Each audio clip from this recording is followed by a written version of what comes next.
Black fungus के बाद अब व्हाइट फंगस के खौफ ने लोगों को डरा दिया है। न्यूज़ 18 के चंद्रमोहन कुमार की खबर है कि पीएमसीएच में भर्ती 4 मरीजों में व्हाइट फंगस की पुष्टि हुई है।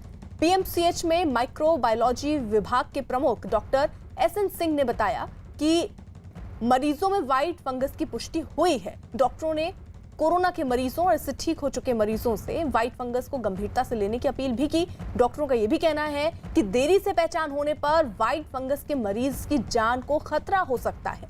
ऑक्सीजन सपोर्ट वाले कोरोना मरीजों को व्हाइट फंगस का ज्यादा खतरा बताया जा रहा है। व्हाइट फंगस की वजह से मरीजों की त्वचा को नुकसान पहुंच रहा है।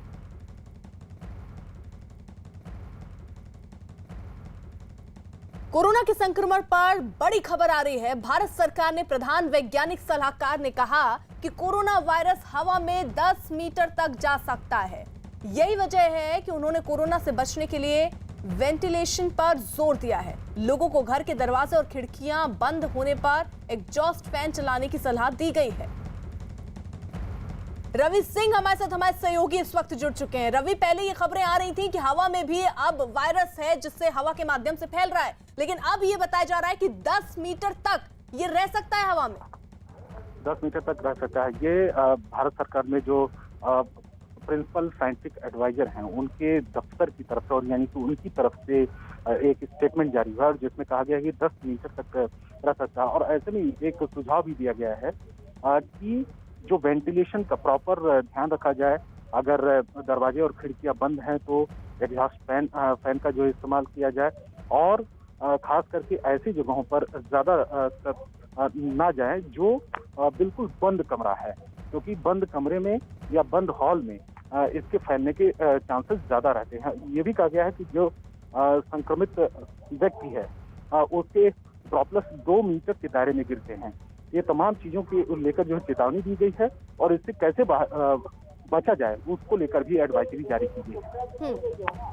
रवि, जैसे कोई लोग अगर ऑफिस में हैं तो उनके लिए क्या बोला गया है? ये सेंट्रलाइज एसी जो है क्या वो कारगर है, या उस तरीके से अगर कोई ऑफिस जा रहा है इस वक्त उनके लिए किस तरीके के यहाँ निर्देश दिए गए हैं, किससे कैसे बचाव किया जाए?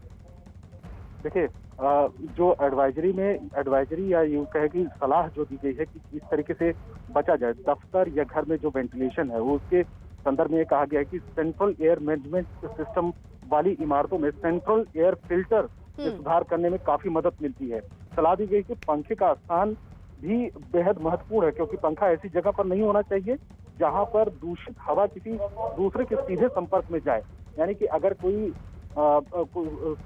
संक्रमित व्यक्ति है और ऐसी जगहों से उसके जरिए दूसरे तक पहुंचने में काफी ज्यादा मददगार होता है। अगर पंखे की पोजीशन और अगर उसके आसपास में जो लोग हैं संक्रमित व्यक्ति वहां तक पहुंचने में काफी मददगार होता है, तो उसको लेकर भी सलाह दी गई है कि उसका भी खास ध्यान रखने की जरूरत है। शुक्रिया रवि। वही कोरोना की जांच को लेकर